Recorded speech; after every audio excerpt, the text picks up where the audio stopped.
Well, good morning, everybody. My name is Larry Jacobs. This is Pre-K-12 Education Talk Radio, and it is September 12th, 2023, and thanks so much for being here with us today. We have a wonderful show for you today, very special. We have two very special guests, one of them extremely bright and the other one extremely Berkshire. I know they're laughing, okay? I've got my good friend, Dr. Bridget Bright here. She's the Director of Communications and Membership for the Council of Administrators of Public Education, of Special Education. I'm reading what you wrote me, Bridget. I know that. The Council of Administrators for Special Education, CASE at kcec.org. They're part of the Council for Exceptional Children. Public Education. That's pretty funny, Bridge.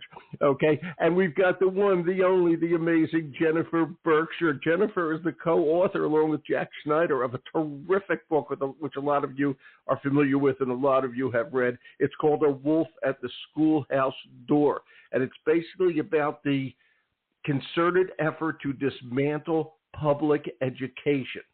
And the book is a few years old now, but they're writing a second book. It's coming out. It's a strategy book, and it's going to be called The Education Wars, A Citizen's Guide and Defense Manual to Protect Public Education. Today, because we've this conversation was set up by my good friends over at CASE, all right, and we are going to specialize today in how the dismantling of public education and what some groups are trying to do is really going to hurt kids in special ed, those kids with specific disabilities, etc. We're going to archive the show at ace-ed.org. That's our home website for our American Consortium for Equity in Education, ace-ed.org. Go over there. Everything's free over there for you. Our magazine, Equity and Access, which is an online journal. Our podcast, everything's this one too will be archived over there. And also our Excellence in Equity Awards, and we hope you participate in that. Again, everything is free for all educators over there at ace-ed.org. We'd love you to join with us. And with further ado, I'll bring on Bridget first because I know her, and I hope, Bridget, that you liked my joke about one of you being very bright and the other one being very Berkshire. I loved it. Of course I loved it. It works out Thank well you. for me that my last name is Bright, right? Absolutely. And actually, both of you are perfectly named. Hi, Jennifer, are you there? I hear you laughing. Yes, I am laughing because, when you said one of the guests was Bright, I perked right up knowing that you were talking about me. and by the way, it is perfect. Okay, I'm Larry, Jennifer, and I got to tell you, your last name reflects the mountain range of the state you live in. I'm very impressed that you did that. Well, Berkshire. I have to tell you that I'm not originally from Massachusetts. I'm from the Midwest, where the name Berkshire does not invoke a mountain range, but a prized hog. And so you people, some of your listeners may have gone to a restaurant and seen Berkshire pork on the menu. There you go. So when I moved out here, and now I get to say Berkshire like the mountains instead of Berkshire like the hog, like I really moved up in the world. And you may call me Larry Appalachia from now on. There you go. Hey, it's great to have you here, Jen. You rewrote a terrific book. I got to tell you that. A Wolf at the Schoolhouse Door. Thanks so much. I'm thrilled to be here. Well, I'm thrilled to have you here. I really am. And what was funny, I was going to buy the book, okay, and all that. My wife, who works at, you'll know this, at WGBH in the education department, okay, down in Boston, okay, and she had the book. She brought it up. She said they've been giving it out. So there you go. Great book. That's just amazing. What a small world, and that really makes me feel great. Yeah, well, they love you over there, and I love you for what you've done over here. And it's just, I just hope people read this book because this is a fight that we have to fight. And before we get into all the impact on special ed, I just want to say this again. You and Jack Schneider, your co-host on your podcast, I didn't mention, the education podcast, Have You Heard? All right, and also your co-author on the book here. All right, you're writing this book, The Education Wars, A Citizen's Guide. We handed it in last week. Say it again. It's done. We handed in the manuscript last week. Wow, congratulations. Oh, thank you. I have friends who have won Pulitzer Prizes, and when they finally finished the book they were writing, they were bright yellow. They were so exhausted from being inside for all that time. How you doing? Now, how are you and Jack now that you've done the book? Well, I did my writing. I sat outside as I was writing, so I did not turn yellow. But I have to say, I am really glad to be done with it, because the sooner we finish, the sooner we can get it out. Exactly, and the sooner more work can be done. Okay, and you know, you got to learn strategies here. I feel like I'm talking to the what's the Chinese general with the art of war, General Zhu or something. Okay, you got to read this stuff and get the strategies down and all that. So the book, when is the book coming out? In 2024? Yes, it will be out early in 2024, and we wrote it so as to be as accessible as we were capable of. And the idea is that, you know, we've given people the tools to understand the what and the why of the attacks on public education, but also, you know, really learning from people on the ground who are pushing back very effectively.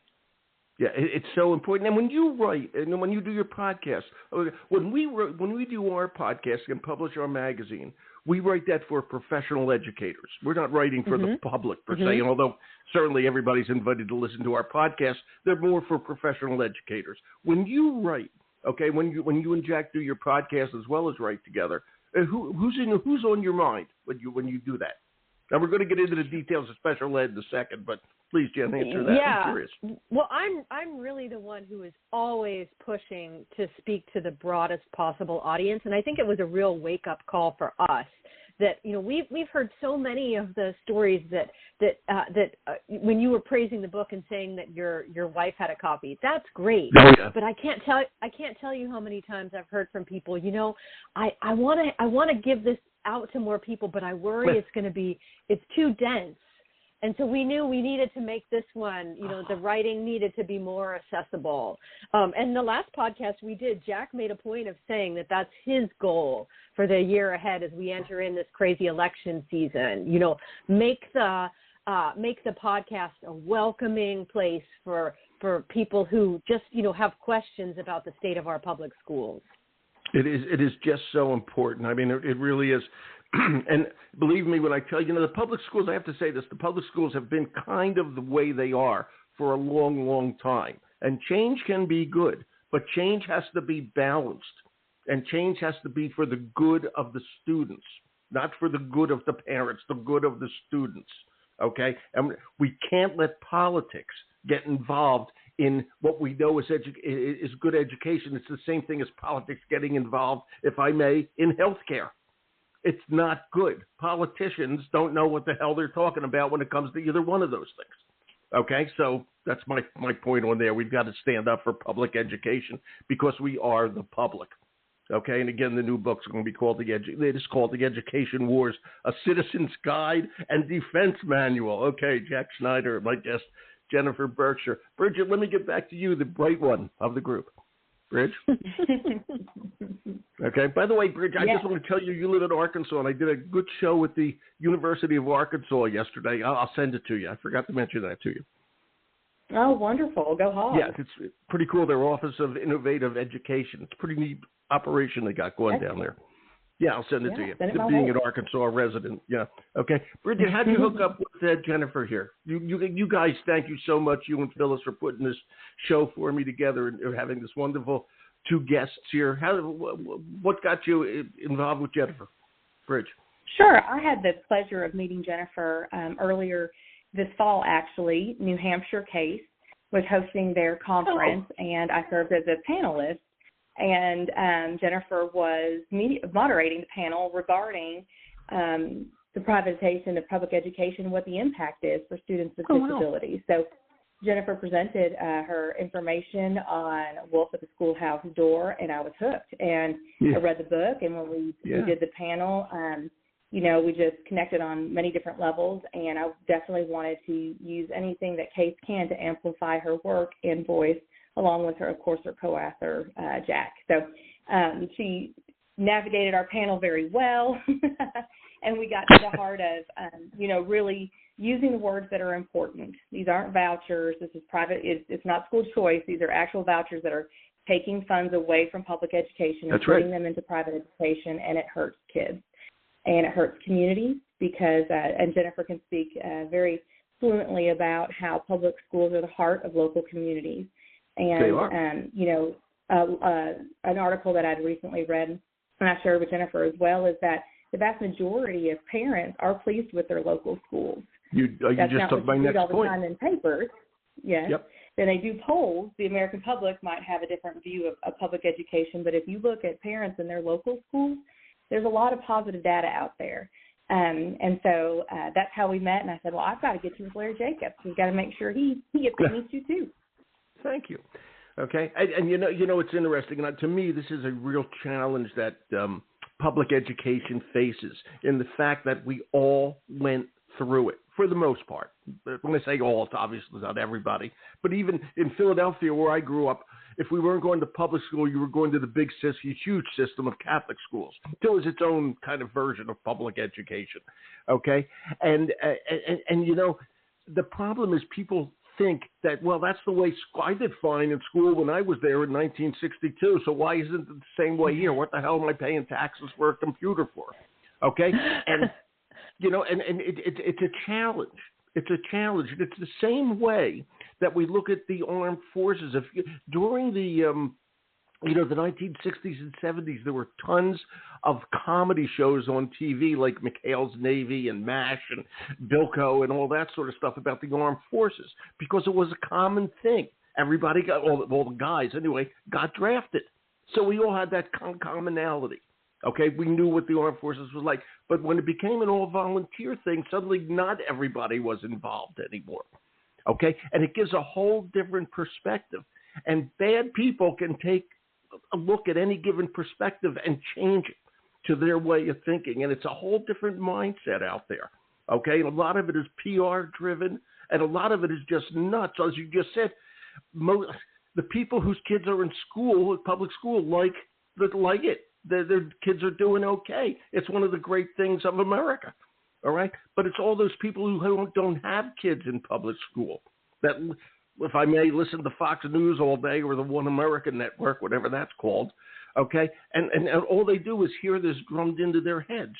And it's not right. It's not fair, okay? The other side doesn't get the same chance to influence people. That's why we need Jen and Jack so much to create that influence. Right, Jen? You're absolutely right, and I think what's interesting and also really discouraging is that gap that both you and Bridget were just referencing, that perception gap is widening, and so the perception of parents whose kids are enrolled in the public schools, their perception has actually ticked up as far as being happy, which you would think, given all the headlines that we're seeing, you would think that we would see them growing more frustrated, and that really isn't the case.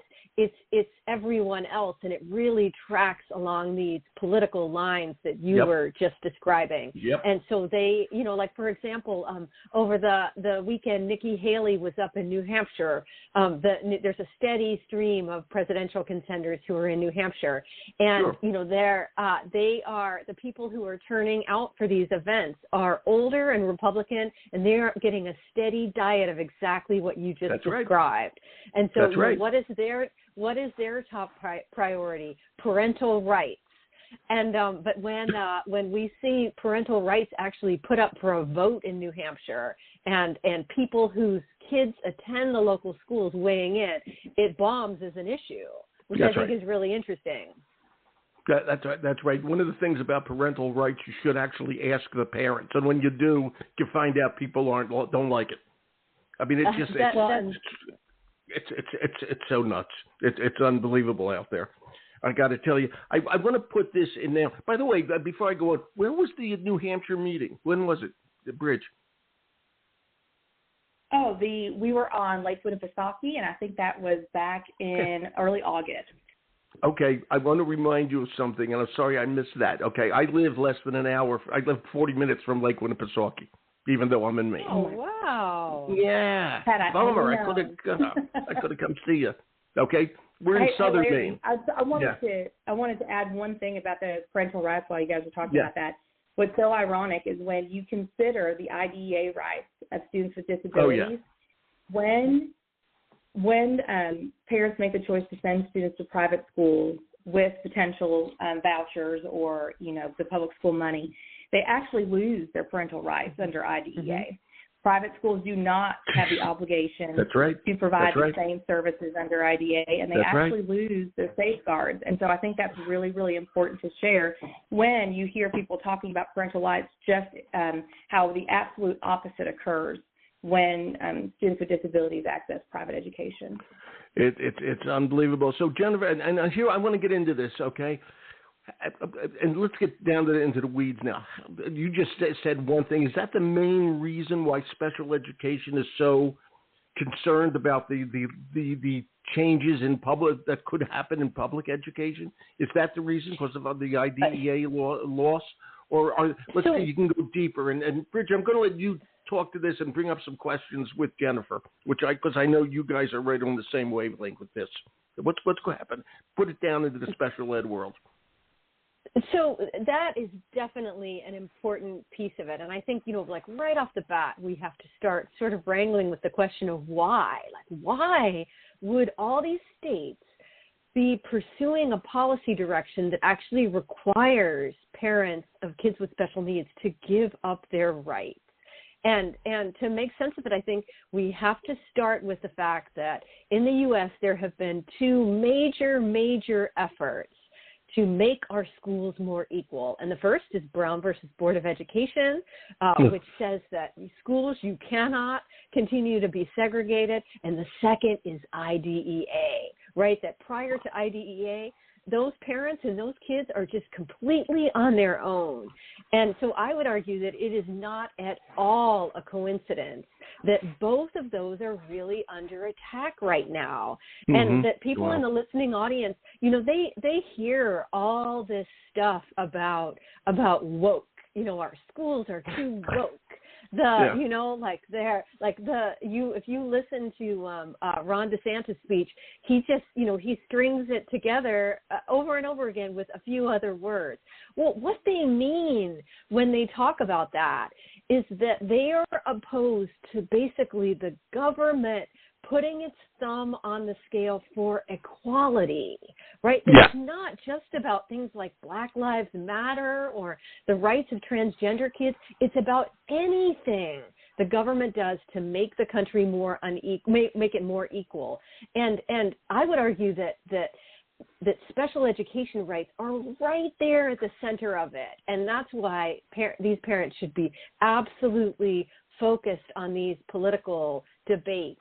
Even though I know that a lot of us, that we hate politics. It's the last thing we want to be thinking about. But it is. This is a big deal, and chances are if you are in a red state, you are already seeing the implications of this view of the world. I agree. Who was that? Was that Jennifer or was that Bridget just spoke? That was Jennifer. That was Jen. I thought it was Jen. Okay. And Jen, you are exactly right. And it's so ridiculous that we do this red state. You just said it, right? If you're in a red state, you can see what's happening. Okay. And I got news for you. In a blue state, you can see what's happening. Okay. It's very, very. That's right. Yeah. I mean, it's very, very scary out there. What's going on? And again, it has become so politicized. It's absolutely ridiculous. Okay. And I want to ask you this, Jennifer, we talk about parents getting together. What are you hearing from teachers and professional educators about all this? And you can go into red states. I'm sure you have. Okay. What are you hearing from them? Because how do you start? We're going to lose teachers. If the whole thing becomes politicized, we're going to lose certified teachers. They're already doing that in a lot of places, okay? You can't believe some of the people, and I know in Florida, okay, a lot of people are not certified and they're teaching, okay? It's not good. And what are you hearing for educators to fight this? Because it's scary. Yes. It is really scary. It is really scary. And there's, first of all, it's not just in red states. And so if you're listening to this in a blue state, do not feel like you can just relax because we're seeing teacher shortages everywhere. And this is, I had the privilege of working in a special education school in Massachusetts for a year. And so I got to see for myself the level of just what it took, how much staff was really required to give kids an unbelievable education, and how much training those teachers needed in order to provide the kind of expert level care and form the relationships with these students that they so desperately needed. And so if you're already talking about kids who need more intensive staff involvement, they're going to be the ones who suffer most when you have teachers fleeing. And that's what we're seeing. They're fleeing because this hyper-politicized environment makes it incredibly difficult for them just to do the job of teaching. And I teach a course on the politics of public education at Yale in the fall. And last week, we started off the semester by talking about the purpose of public education. And one of the things that you'll quickly determine is that we do not agree at all about what the purpose of public education is right now. And if we ask parents in your listening audience what they think the purpose of public education is, they're going to be hyper-focused on getting their kids access to the best possible education, right? Like helping them be equal participants in the world. But if you talk to maybe somebody in Moms for Liberty, they're going to have a very different vision of what the schools should do. They're going to be talking a lot about things like back to basics. They may be even making the argument that we spend way too much time and money on kids who perhaps are not, quote unquote, educable. Well, what does that mean? That means nothing good. If you're a parent of a kid who requires extra resources. So yes, it's a scary time to be a teacher. Teachers are absolutely leaving. We have the data to prove that now. And if you're a parent whose kids need extra resources, this is again why you should be really focused on this issue. You really should. Let's talk about Moms for Liberty for a second. Everybody knows that group, so I could just use them. They're one of the more vocal conservative groups about education. And this is a hard question because as liberals tend to go, if I may categorize people as liberals, all right, they want to hear all voices. So I'll ask it this way. Are Moms for Liberty, just using them as the example, are they wrong about everything? Or should there be more of a balance in there? How's that play out, Jen, in your mind? How do you take what they're saying into consideration? Because, they are, if I may, part of the public. I think it's really important to listen to what these groups are saying and figure out, what resonates. And then, the other thing that I think that people really need to be aware of is just how old this stuff is. That it is absolutely amazing to go back to the early years of public education in this country, when we first started requiring parents to send their kids to public schools, and that you heard the exact same arguments being made, that people saying that, basically saying, I don't co-parent with the government. They did not like the idea that suddenly the state was telling them that they had to send their kids to school, that here's what the kids were going to learn. And then as soon as you got into these questions about, what the goal of school was and what kids needed to learn, you were right away in this very tricky area. Because as Moms for Liberty and these other groups like to remind us, they are the first educators of their kids.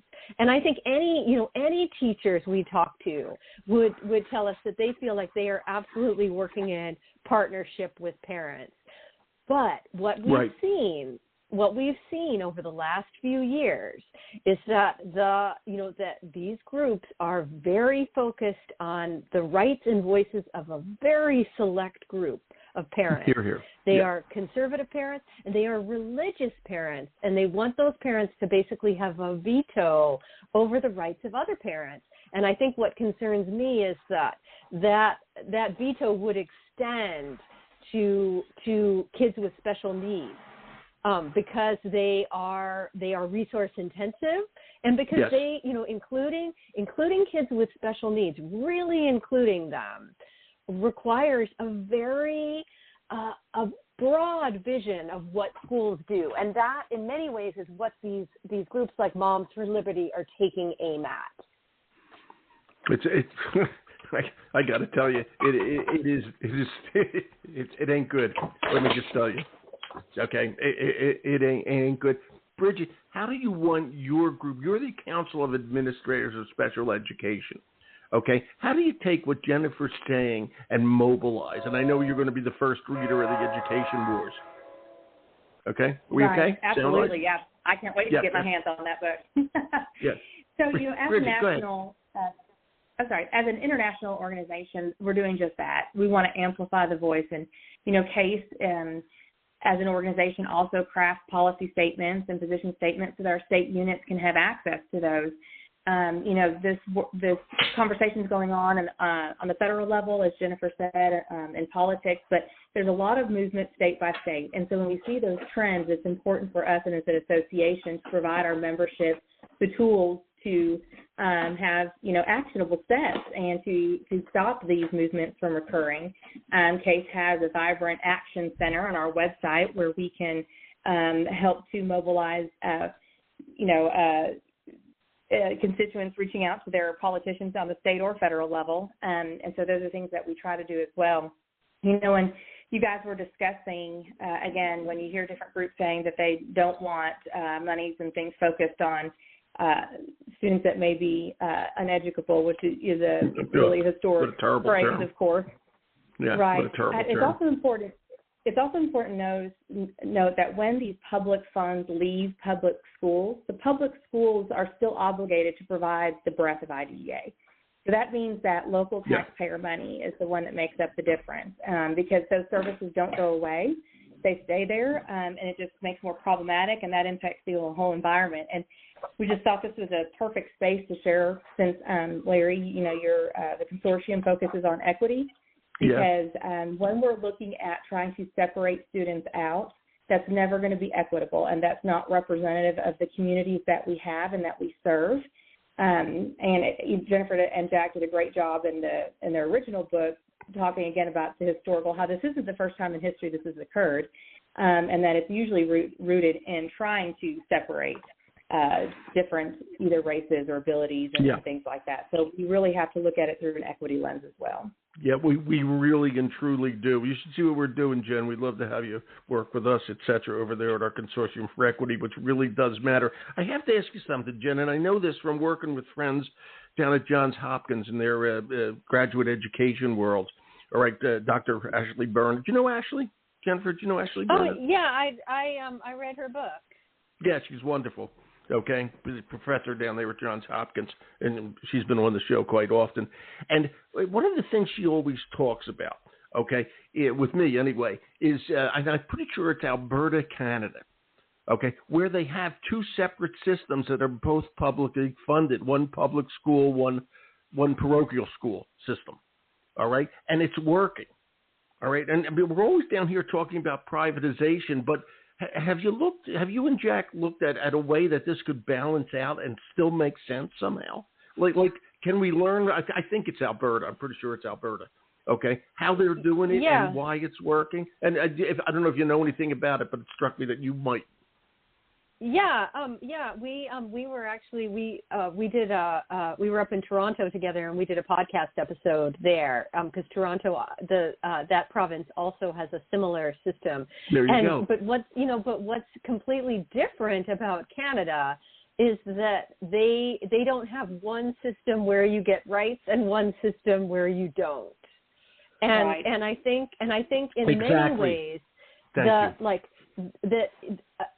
the Professor Burnham raised a lot of really interesting questions, and it's very telling how far the debate has swung in the direction of being like she wrote her book well before, say, somebody like Christopher Rufo launched his attacks on on critical race theory.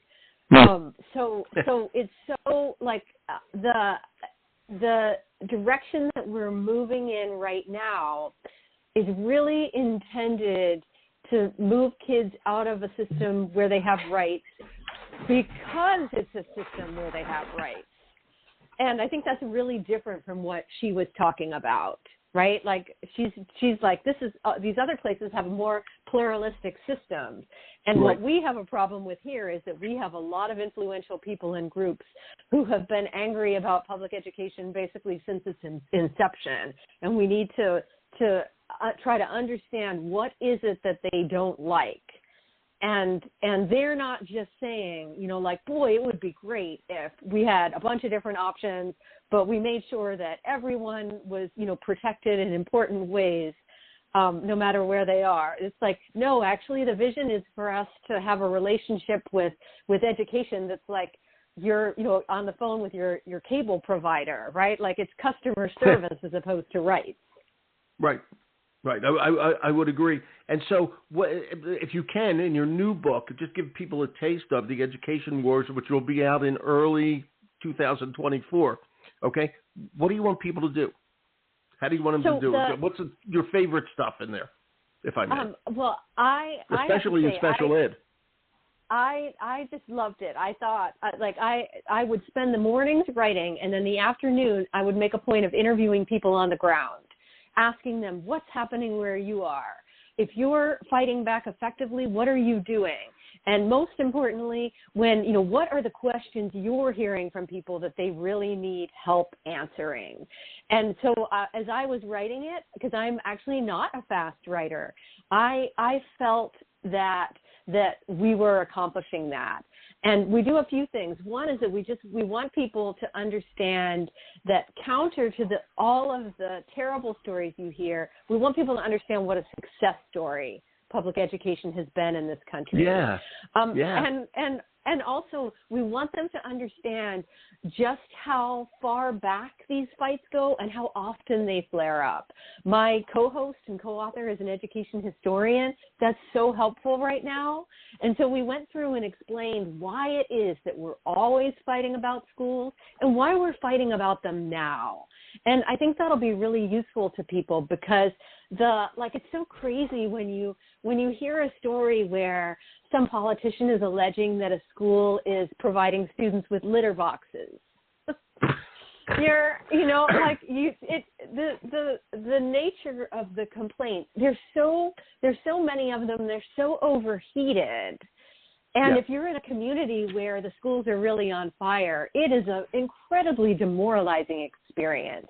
So one of the things we wanted to just help people understand is, why is this happening now? And then finally to sort of take people to various places around the country where groups are figuring out how to push back, and tips that are really easy to use, and I think it's great. I can't say how it, as a writer, like often you feel like, oh, I guess this is good enough. And when I was doing this, I really felt like it matched my expectations. That's interesting. Can I ask you something? I just realized this. Your new book, and that was great. Thank you. The new book's called The Education Wars, A Citizen's Guide and, quote, Defense Manual. Is it still the subtitle? The Citizen's Guide? Yeah, Defense that is. Manual? Okay, cool. I got it. This is a fun question. I'm thinking as I watched Monday Night Football last night. Why isn't it an offense manual?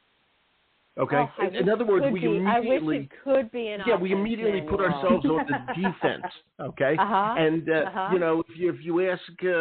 If you ask a football player, they're both equally important, and you're not going to score any points, really. You're not going to win the world. You're not going to win the Super Bowl by just defense. You've got to be on the offense. Do you feel like it needs to be a defense manual, a civil defense manual, if I may? It's great. So I think that's such a good point, and that one of the things that's so interesting is that if you talk to people in these communities where they are they're defeating extremist school board candidates, and you would never know it from the headlines, but 70% of those candidates are losing. The extremist candidates are losing. You would not know it. You would not know that. And so in places where groups are having are effectively pushing back, it's precisely because of what you were just saying. They go on offense. They got to go on offense. They lay out a comprehensive vision of what the school should look like, what every kid is entitled to, and what kind of community they want to live in. And again and again, you see that the people who are shouting about trans kids and critical race theory and social and emotional learning, they don't have a positive vision, and they end up, the vast majority of the time, they end up losing. That's right, and you're absolutely right. What you just said, their vision is not a positive one. It's based on negativity. That's an incredible point to make. Okay, that's right. And so it should be the most positive thing. Go ahead, please. So when you think about it, they're like, even though we think of those groups as being on offense, they're not really driving the ball forward. They're just there to critique what's wrong. And I'm particularly interested in communities where you see people changing their minds, where maybe you saw a group of parents who got really worked up about, say, critical race theory, but then when offered the opportunity to vote for a slate of people who wanted to enact school vouchers, they say no way. I think that's really interesting. That's where I want to know more. So I really tried to highlight examples of that in the book. It is, and just yesterday when I was talking to Arkansas, I was saying how, they by the way, they do have a good education department, in my opinion, in the state of Arkansas. Okay, they're doing good things. I agree. Down there. We've got a great Department of Education. Yeah, they were one of the first ones with science of reading. I mean, they're pretty damn good down there in your home state. Yes, okay, I really mean that. But as you well know, and it is Arkansas, Governor Huckabee Sanders, right? Isn't that's your state, right? Yes. Yeah, and she regulated that there will be no more critical race theory CRT taught, okay, in the public schools, which is the same regulation as you can't bring your Tyrannosaurus to school, since neither of them was happening anyway. Okay, it's a regulation for something that doesn't exist. Okay, so no critical race theory, and then keep your dinosaur at home, but they can't put him in the parking lot. Okay, it's that simple. Okay, it's political mess. And I got to ask you this: what makes you the most hopeful, Ms. Berkshire, Professor Berkshire? It is absolutely those stories of people in communities all over the country coming together and forming coalitions that are much broader than just public school parents. And that's where they're like, not only are they beating back extremist attacks, but they're actually moving their communities forward. Yeah. And this has not gotten nearly enough attention in the press, I think, because a lot of the folks who cover this stuff are far removed from it, and because the Moms for Liberty will always get the headlines. So that makes me very hopeful. And there's one other thing that I'm really hopeful about. I had the privilege this summer of being a mentor at a camp for young journalists. Oh, if nice. you think of any generation that could be excused for having a bleak vision of the future right now, it would be this generation, right? Like, talk about, they even have an expression for it, the poly crises that are coming their way. And you have never met a more hopeful group of young people. And I came away feeling so inspired by that. And so it that really gave me the push that I needed to finish the book, but also to just like go into this work trying to be hopeful and not get sort of weighed down by all of the bad stuff that's happening. It's fantastic, and I'm telling you, your next book, The Education Wars, needs to be a citizen's guide and an offensive game plan. Okay, you win with offense. I'll get right on. You win with Tell Jack. I will. He and I are recording right after this, so I'll let him know that with the subtitle is being changed. It's an offensive game plan. That's what we need. And you know who's great to have on your side? The gang at Case. Okay, Bridget, thank you for putting this together. Thank you. Absolutely. It's always a pleasure. It's my pleasure on my part, too. And Jennifer, it is a pleasure to meet you. I hope we can do more together. Yes, I would love to. I'm up in southern Maine all the time. I live in a little town called Cornish, which is up by North Conway, exactly in between Portland and North Conway. Less than 40 minutes from Lake Winnipesaukee. Less than 40 minutes from Lake Winnipesaukee. And please give my regards to your wife and compliment her on her excellent taste in books. Okay, I will do it. I promise. Okay, her name's Carolyn, and we both thank you. Thank you, ladies, for being with us today. You both have a wonderful day. Thank you. Thank you. You too. You're welcome. Bye-bye. What a great show. Thank you, Bridget, over at CASE, the Council of Administrators of Special Education. They are in public education. CASECEC.org. And, of course, Jennifer and Jack wrote A Wolf at the Schoolhouse Door, which is a great book if you haven't read it, and their new book will be out, The Education Wars. Hold on. While I clear my throat, I apologize for that. We're going to archive the show at ace-ed.org, and if you want to get in touch with me, it's Larry at ace-ed.org. That's me. All right, thanks for listening.